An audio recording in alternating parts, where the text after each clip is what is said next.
Friends, welcome to my channel. स्वागत है आप लोगों का मेरे चैनल में। सो गाइस, देखिए सेबी अप्रूव्स को लेकर फिलहाल तो F&O को लेकर बहुत बड़ी खबर निकल कर आ रही है। अब आप पूछोगे क्या खबर निकल कर आ रही है। गाइस देखिए, F&O ट्रेडिंग को लेकर एक बहुत बड़ी चिंता जताई जा रही है। जैसे कि मैं आपको बता दूं कि फिलहाल हाल फिलहाल में इस खबर को सुनने को मिला है कि securities and exchange board of India मतलब सेबी ने फ्यूचर एंड ऑप्शंस ट्रेडिंग के लिए 3 पैमाने पर रिपोर्ट तैयार करने के लिए एक एक्सपर्ट कमेटी बनाई है। इसमें पहला पैमाना है कि पहला पैमाना है कि कैसे इस सेगमेंट को डेवलप किया जाए। दूसरा जो पॉइंट है उसमें इन्वेस्टरों की सुरक्षा, और तीसरा जो पॉइंट है रिस्क मैनेजमेंट पर होगा।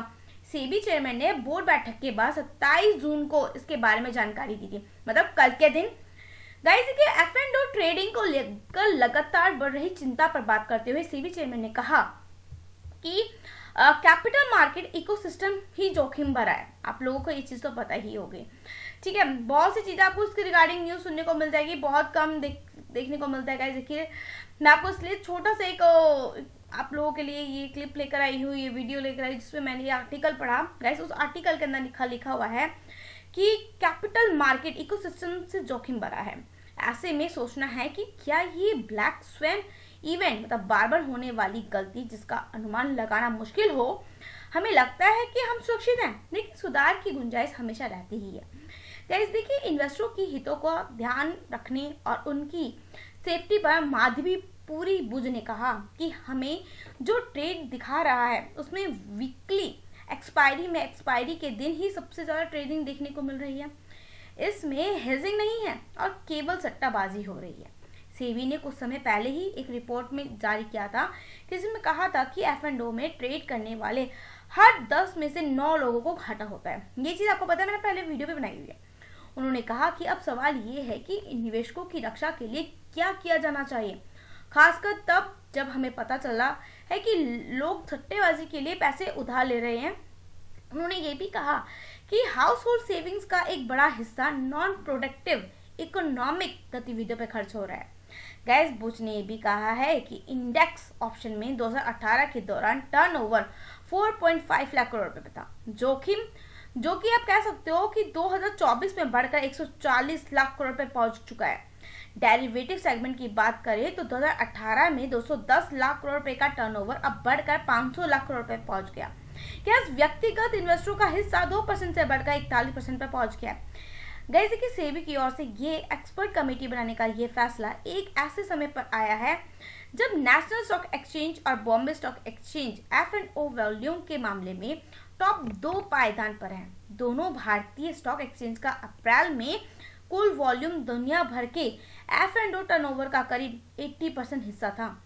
फ्यूचर इंडस्ट्रीज एसोसिएशन के आंकड़ों की माने तो अप्रैल में NSE पर कुल मिलाकर 8,484 मिलियन कॉन्ट्रैक्ट्स ट्रेड हुए, जो कि दुनिया के किसी भी एक्सचेंज के मुकाबले सबसे ज्यादा है। इस दौरान BSE पर कुल 2,224 मिलियन कॉन्ट्रैक्ट ट्रेड हुए हैं। अगले साल 10 साल आधार पर देखा जाए तो NSE पर इसमें 92% की ग्रोथ है, जबकि BSE की बढ़त की तुलना नहीं की जा सकती क्योंकि यहाँ पर पिछले साल मई महीने से F&O ट्रेडिंग टर्नओवर में ग्रोथ दिखी है। इसके पहले यह लगभग 0 था।